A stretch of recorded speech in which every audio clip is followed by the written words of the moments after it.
Hi everyone, this is Ricki Spencer and welcome to Quests by Community. Today we have a fabulous guest. Her name is Richelle Menzies. She is the LGBTQ State Coordinator for Domestic Violence. She's also a sexologist. That's right everyone, a sexologist. Welcome, Richelle. Oh, thank you for having me along, Ricki. So as we start, tell us, what is a sexologist and what do you do? Good question. Often I either get asked that or I go, that's a thing. So basically sexology is the scientific study of sex. Oh. So a sexologist will either be a counsellor, sometimes they call themselves a psychosexual therapist or psychosexual counsellor. They might be an educator, so quite often delivering sexuality education, or they could be working in sex research. And tell me, how did you go about being trained as a sexologist? Well, that was a long journey. So my interest probably started when I was doing my undergrad and I did my student placement at Women's Health, and I sat next to the sexual health nurse. And from there, every role that I took on after that had a sexual health component. So my knowledge and my interest grew. And eventually I was working for the Queensland AIDS Council as the coordinator of their Rainbow Pride at Work program, delivering LGBTIQA+ inclusion consultancy and training. And I loved the job, but I kind of thought, I probably can't do this forever. And I heard that there was a sexologist in America who was 101. Oh. So I went, you know what, I could talk about sex till I die. And I'm sure that someone that's a little bit older would prefer to talk to someone else who's also a little bit older and kind of understands the nuances of an ageing body and menopause and all of those sorts of things. So in 2014, I started a master's in sexology at Curtin University. And I've been in private practice since the end of 2018. And what sort of people go and see a sexologist? Oh, anyone. Anyone will go and see a sexologist. So, it depends on what the particular issue is. I work with individuals and also people in relationships, like everyone that's involved in the relationship, whether it's a couple or whether there's more people because it's a poly relationship. But generally there's often some sort of issue with sex. So probably the most common thing that I see is a loss of libido or one partner wanting sex more than the other one, having a higher libido, or what we call a desire discrepancy within the relationship. Also dealing with functional issues such as erectile dysfunction, pain, that people may have sexual pain, things such as vaginismus, which is where penetration can't be accomplished. So, or the inability to orgasm. So these are kind of quite functional biological, physiological issues that people might have. But as a sexologist, we come from what we call a biopsychosocial framework. So there could be a whole range of, as I said, physical issues that people had, but then there could also be things that are more about the mind and the way people think about sex, what they've learnt about sex or haven't learnt about sex, impacting on the way that they function in their sexual world. So there's a whole range of different things. And then also the relationships that people have. I work a lot with couples, predominantly couples who are opening their relationships or where one partner has identified as a member of the LGBTIQA+ community. So they may have come out about their sexuality or the diversity of their gender and how do they navigate that within their relationship. And I work a lot with people who are questioning their sexuality or their gender as well. So let's now explore a little bit about being gender diverse. Sure. As an example, we'll say someone like myself who affirmed themselves later in life and is trying to find their way of what is pleasure, how do I negotiate, where do I find a partner, where do I begin, Richelle? How do I start this journey where I want to explore my sexual self? And is it okay to be 53 and saying, yes, I want to rediscover my sexuality and my sensuousness with another partner or partners? Yes, and yes. There is no age limit on pleasure. There is no age limit on sexuality. And it is about discovering yourself first. It's very difficult to go into negotiations with someone when you don't know what you want, you don't know what you like. So discovering yourself is really important. And for people who have affirmed their gender and possibly had some sort of surgery, what is their new body like? How does it function? I think sometimes surgeons that don't necessarily have a great bedside manner and give a lot of information around what is pleasure going to look like now. If someone has dysphoria around their body, how do they navigate that? How do they gain pleasure in a body that has parts that they don't like? That's one question that I get a lot of people ask me, especially when they knew that you were coming on, is how do they deal with the parts of their body that they're uncomfortable with their partner that they wish to have a intimate encounter for the first time? What are the steps that you can take to kind of talk that through? I think it's really important if someone has a lot of body dysphoria that they're working with a professional to support them around that, and having these open conversations with their partner about what kind of touch is okay, what kind of touch isn't okay, and where touch is okay and where touch isn't okay. Because it is all about consent, isn't it? That we all have to have enthusiastic consent for the kind of things that we want to engage in. So a lot of this is about working out for yourself what you feel comfortable with and what you don't feel comfortable with, and then being able to have those conversations with the people that you want to be sexual with. So what are your boundaries? What is pleasure for you? We have a whole body of erogenous zones. It's not all just about genitalia. And sometimes we don't know what those are. So say if I wanted to, or people like myself wanted to learn more about, say, our erogenous zones, is that something that a sexologist can help us discover? Oh, definitely. I'm very much with my clients talking about finding out what pleasure is just generally, what feels nice, what parts of our body feel really nice touched in what ways. And I have an exercise that I quite often do with my clients, and it is around just trying different types of touch on different body parts. And, we all know what it feels like to have our head massaged. Oh, that's pleasure in one form. Someone tickling our back is pleasure in a different form. So it's not always about sexual pleasure. I like to start with what is just pleasurable touch? What just feels nice, and in what way does it feel nice?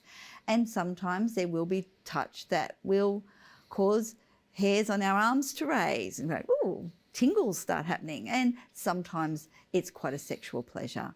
So kind of working out what does our body respond to and how does it respond to different kinds of touch is a good place to start. And does a sexual encounter have to end with an orgasm? No, it does not. There is so much pressure from society. Hats off to things like Clio and Cosmo that actually brought, what they call women's pleasure, and that, an orgasm is achievable, but it also put a lot of pressure on people. I like to tell people that it's about the journey, not necessarily the destination. You can gain incredible pleasure about a whole range of different ways that you can be sexual with each other without having an orgasm. And I've worked historically with a lot of cisgendered women, and they will talk about, particularly when they're going through menopause, of the way that their bodies have changed. And orgasm can sometimes be a lot more difficult to achieve. And sometimes they might start faking it. So that's not really being authentic in your relationship, is it? Or with yourself. But being able to say, all of the things that lead up to that point feel really nice. And I actually gain pleasure just from being in the pleasurable moment. And there are many people out there who their pleasure comes from giving rather than receiving. So orgasm is not necessarily high on their agenda, but there is a lot of societal pressure for people to achieve orgasm. And then sometimes sexual partners feel less if their partner hasn't achieved orgasm, or the individual puts pressure on themselves to achieve orgasm, which once again makes it more difficult because then they set themselves up for performance anxiety. Absolutely. The other one that I feel like we need to discuss is the idea of penetration. Is that something that people need to do in order to gain as part of the sexual encounter or intimacy with somebody? They don't need to, and not everybody likes it. And sometimes there is this pressure that if you're of a certain identity, you have to have a certain type of sex. You have the kind of sex and engage in the kind of sexual activity that you like and that your partner likes and that you both consent to and that is pleasurable and is fun. And penetration may or may not be part of that picture. So for some people, they love the sensation of penetration. there's a fullness there that they enjoy, whether it's vaginal or anal penetration, that it's something they really enjoy. Other people, it's not really on their agenda. It's, you know, when we look at, you know, the menu of things that people can do, there are some things that people love and there are some things that people hate. So I often get people to do what I call a sexual traffic lights. Oh, okay. Tell us a bit more about that. So this is red, green and orange. So green, these are the things I love. You know, I really want to do these things. Red, no way, forget about it, don't even suggest it. And yellow kind of is, oh, maybe I did it once, but yeah, I'm not so sure, can't really, I don't know. Or I've heard about a thing and I'm a little bit curious. And it might be, I might want to give this a go. So if you do that on your own and then your sexual partner does that as well, and you come together, you can have some amazing discussions around the things that are there. You need to know yourself before you can go into a negotiation with someone else.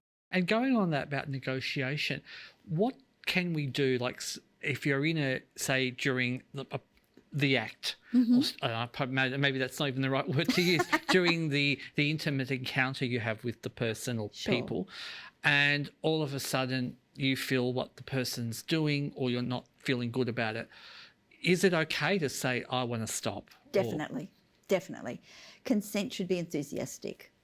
It should be a hell yeah, I really want to do this. And the moment that it's not that, back off.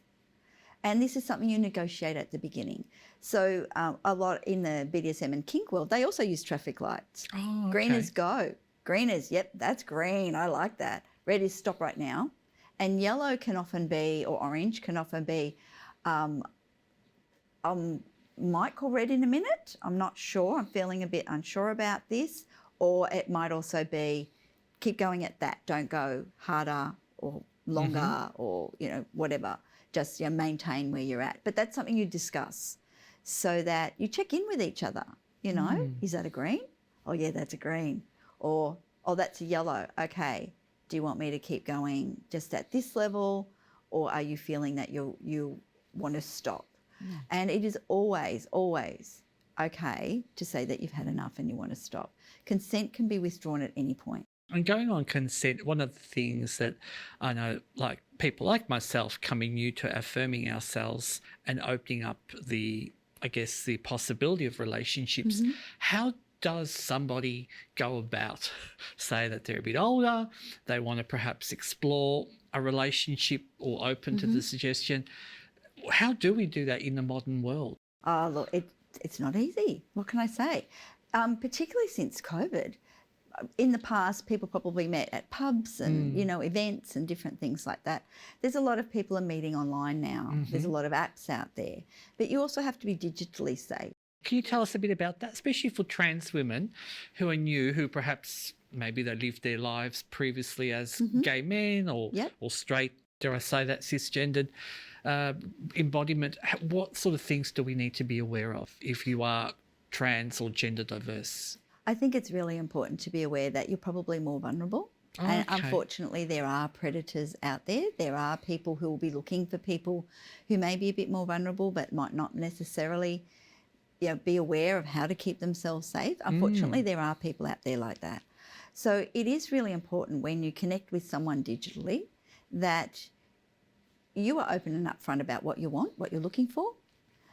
If you're just looking for casual sex, let them know. If you're looking for a relationship, let them know. And it is always important to ensure that you see the person in real time. Oh, okay. So, yeah, there are a lot of people pretending to be people.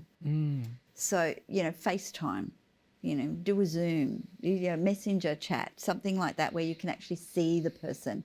So you know that the person that you've been engaging with via text or email or whatever the format, or on an app, that you actually, that is the person that's on the other end. Because sometimes there are a lot of scammers, catfish, you know, all these people out there that will look for someone that seems lonely perhaps, that might seem a little bit more vulnerable, that maybe does not have as much experience in the dating world. Shower them with gifts and undying love and it's going to be fantastic, but oh yes, but I can't call you because I need a new phone. So can you send me some money? So those are the kind of things to be aware of. And then it's always really important then to meet someone in real time. because we always put our best foot forward, don't we? So people are not going to tell you the horrible things about them online. They're going to put the best photo up, and they're only going to tell you the wonderful things about them. So it's really important to meet people in real time as well. So, ascertain that they're a real person online and then meet them in real time. But also be safe when you do that. I have spent many days at the other table in a cafe while a friend has been meeting someone for the first time. Oh, okay. What a great idea. And I'm just there, and I say, let me, that we have a little signal if things are not going well. And then I walk, oh, hello, I didn't know you were going to be here. And, and we have a chat, and then they, I've really got to go, so that they can get themselves out of that situation. Okay. The other one, Richelle, and maybe it's $1 million question Sure. that I've got to ask you is, do I have to tell a potential partner that I'm trans or gender diverse? I don't know that there is any written law. Some people like to be upfront about it. Some people want to know that the person that they're engaging with is trans affirming and a trans ally and trans inclusive. So they want to put it out there straight away. Other people feel very vulnerable and want to get to know someone before they feel safe to tell them. Now, it really is up to the individual.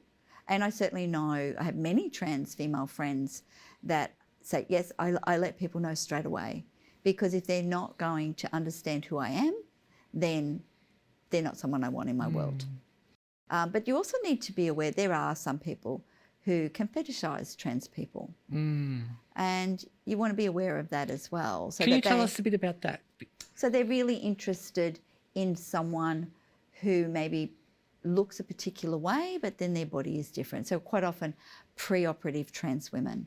So someone that may still have the anatomy that they were born with, but then is presenting and expressing themselves as female. Now, for some people, it's not a fetish. This is, they love trans women, but there are some people that it is, and it's tricky to know if that's what their angle is. Sometimes they will be very sexual right from the beginning. Some trans people are fine with that. They're just wanting a sexual encounter, and they're only wanting a once-off, so that's okay with them. But for most people, if you're wanting a relationship or a real connection with someone, then that's generally not part of what you want in that sort of relationship. So that's that getting to know people and getting to know someone in all the different aspects of their world. So how do they cope with stress? How do they talk to other people? What are their friends like?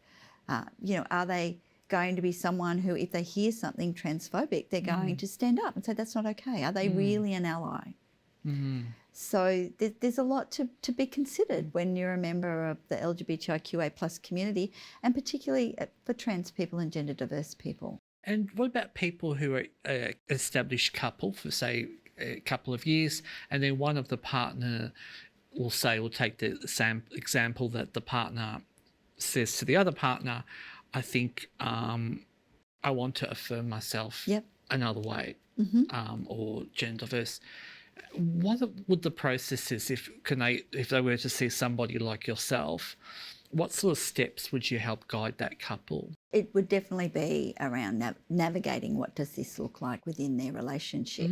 So for some people, sometimes the partner who's not affirming their gender, they can particularly struggle around, well, what does this mean?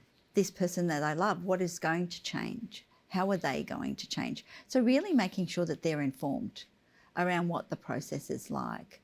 And an understanding. For some people, they do change a lot when they've affirmed their gender. They're much more confident. They're much more outgoing. Sometimes they're less anxious because they're being their authentic self. So for some people, there can be quite significant changes, and the partner might not be comfortable with that. For other people, they're just still who they are deep inside, and they're just much more comfortable within themselves.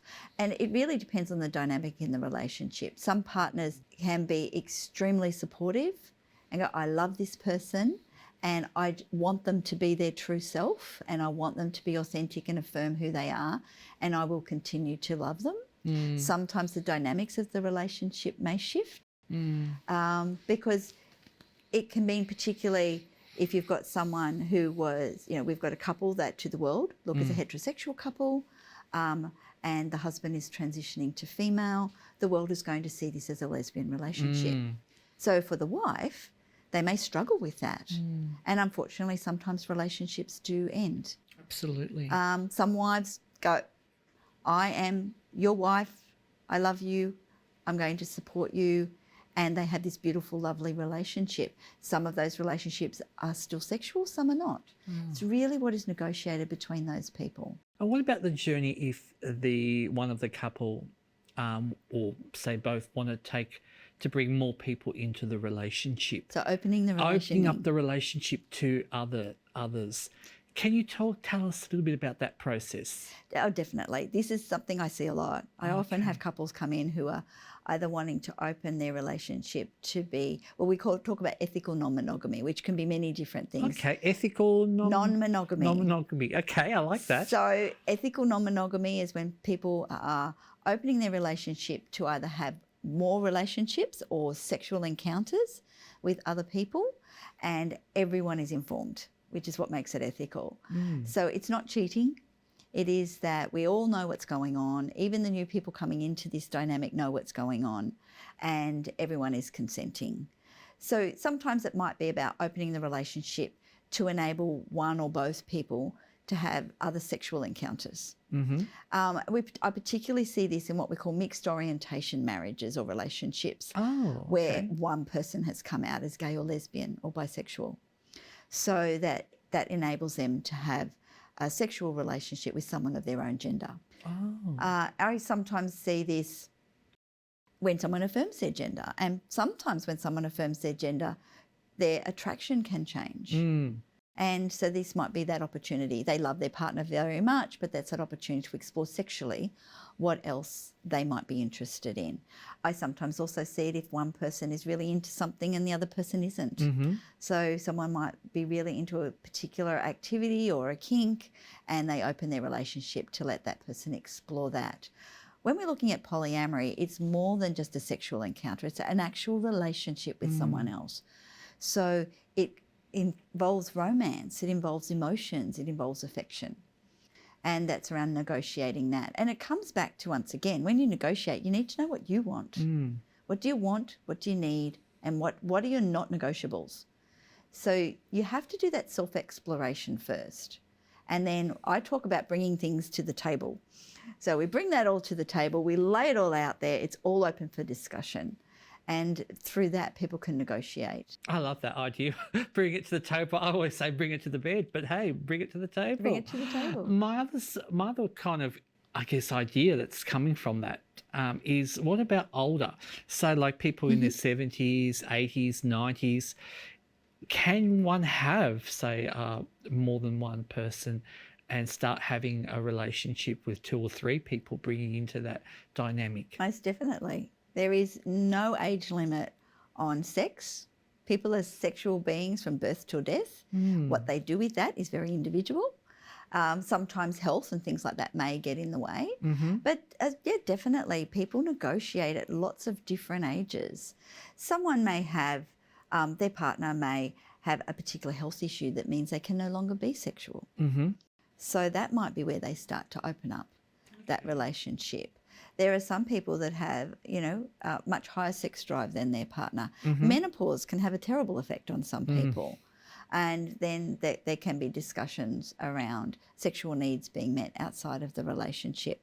What I sometimes see is people come to me because they may have quite happily navigated opening their relationship to sexual encounters, and then someone gets the feels.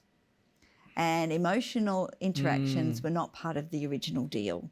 So it's very difficult to turn that off. So it's like, well, what does this mean now? Are we moving from an open relationship to a polyamorous relationship?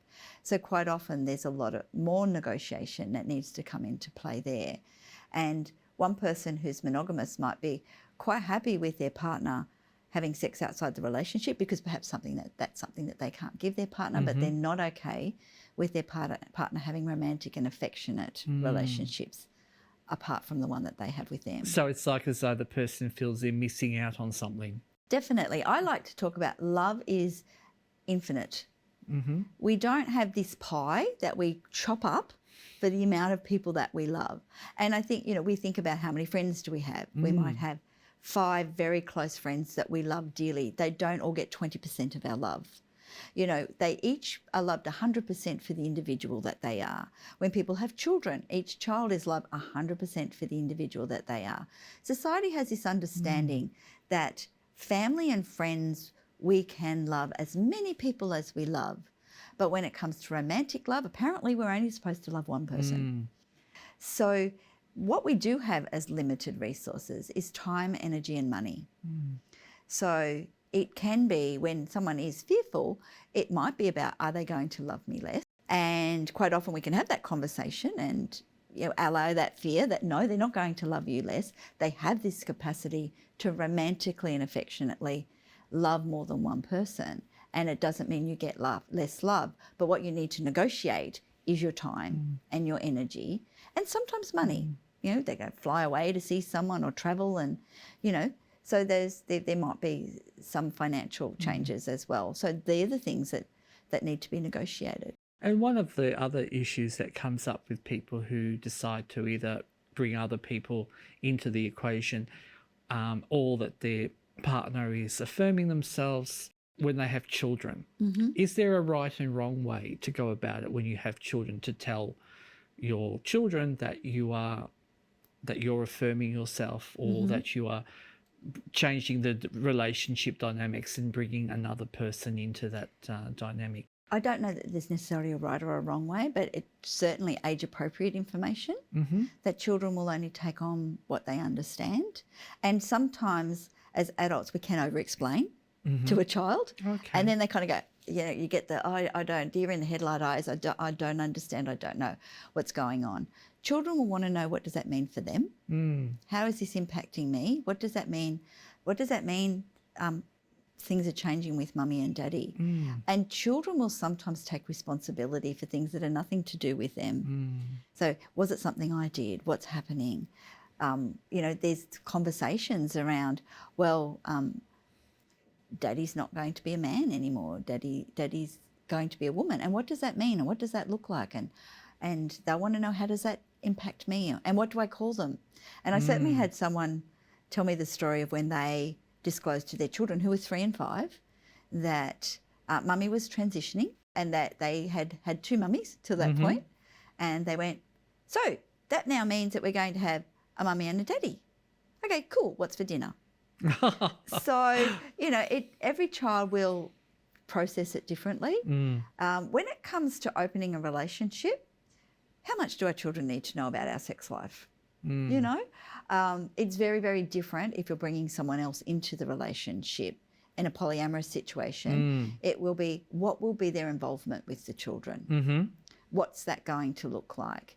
If the relationship is one where they won't see the children, what is it that they need to know? They probably need to understand why one of their parents is absent sometimes. So it is very much around who needs to know what, and then how do you explain that age appropriately? If the person is going to be very involved in their lives, then a discussion needs to be had around, what does this look like and who is this person? And if they're going to be sleeping in mummy and daddy's bed, or mummy and mummy's dad, or daddy and daddy's bed, what does that look like? And how do you explain that? And it's often talking about love. Richelle, another one of your areas I know is with the LGBTIQ domestic violence awareness. And I know, coming from the trans and gender diverse community, this is one of the issues that sometimes is a bit problematic in disclosing or discussing. When is it become a problem when you're in a relationship and you're with somebody you think is overstepping the mark and perhaps is exhibiting something that you would say, like, when does something become violent, or when does it become domestic violence? Yeah. I think domestic violence is a really broad term, and quite often when we think about domestic violence, we think about physical violence. But there's so much more to it than that. So there's isolation, social isolation, not letting people see their family and friends. There's financial abuse. So not letting someone have access to funds. And for a trans person, this could be no access to funds to go to see the doctor, to get medication. It can also be withholding hormones. Oh. That can be a way that someone is. It's about exerting power and control over another person. So most of the information that we get about domestic violence is that males are perpetrators and women are victims, and that patriarchy and toxic masculinity are the drivers of violence. It's very gendered. Now, I'm not saying that that's not true. In the majority of cases, definitely that is the case. But when we start to look at our community, we are seeing domestic violence in relationships where we have two men, where we have two women, where we have gender diverse people, maybe with cisgendered people, maybe with other gender diverse people. And it's much more about power and control and stigma and discrimination and minority stress, and transphobia, homophobia and heterosexism all have a role to play. So someone who's experienced a lot of stigma and discrimination in their life and feels really bad about themselves will sometimes try and exert power and control over someone else so they can feel better about themselves. Someone who has experienced a lot of stigma and discrimination will accept that in a relationship, will accept abuse in a relationship because they've known so much abuse their whole life. So there are very different drivers when we're looking at domestic violence in LGBTIQA plus relationships. So there's, as I said, there's financial, there's social, there can be spiritual, forcing someone to engage in a particular faith or denying them the right to engage in a particular faith or spirituality. There's the emotional, there's the verbal, there's the mental, there's the sexual, there's abuse on so many different levels. One of the things we particularly see in this community that's probably a little different is outing people. So what does that sort of involve? Well, that would be the threat that I'm going to tell whoever doesn't know about you, whether it's around your sexuality or your gender. So if you're a trans woman and a lot of people don't know about your trans history, and that, or your trans experience, that someone might use that against you. I will tell your workplace, I will tell these other friends, or if someone is gay or lesbian as well, because unfortunately there are still some places where people can lose their job based on their sexual orientation or their gender identity. Some people in their family may not know. People may not be out to their elderly parents or grandparents. So that can be used as a threat against people. And is there like a website or anything that people could look at if they wanted to get some more information to perhaps know the signs or where they could get help? Definitely. Here in Victoria, there are so many amazing family and domestic violence services who are inclusive. The government had a push for services to gain Rainbow Tick accreditation. So there are certainly many services out there that are absolutely fantastic. The LGBTQ Domestic Violence Awareness Foundation is a national organisation, and we're very much around raising awareness for the Awareness Day, which is at the end of May 28. Every year. So it's only a fairly new organisation, so still building on the information that they have on the website. But there's definitely, domesticviolenceawarenessfoundation.org. People can get information there. And also through several organisations here, particularly in Victoria. Thorn Harbour Health have great programs. Drummond Street Switchboard is a fantastic way. Nationally, the Q Life telephone numbers are fantastic because they have a list of inclusive DV services. So more and more services are certainly engaging in inclusion work, and certainly there are many who are now Rainbow Tick accredited, which is fantastic. And as we're sort of kind of coming towards the wrapping up towards the end, one thing I wanted to also quickly touch on is an area that's close to my heart in one of my research areas now is in palliative care and love. And having that space. Are there any sort of things you want to dispel about having relationships or intimacy when you're with a partner who is perhaps in their final stages of life? Is there anything? I think that people believe that if someone is in their final stages, that sex is not going to be on their agenda.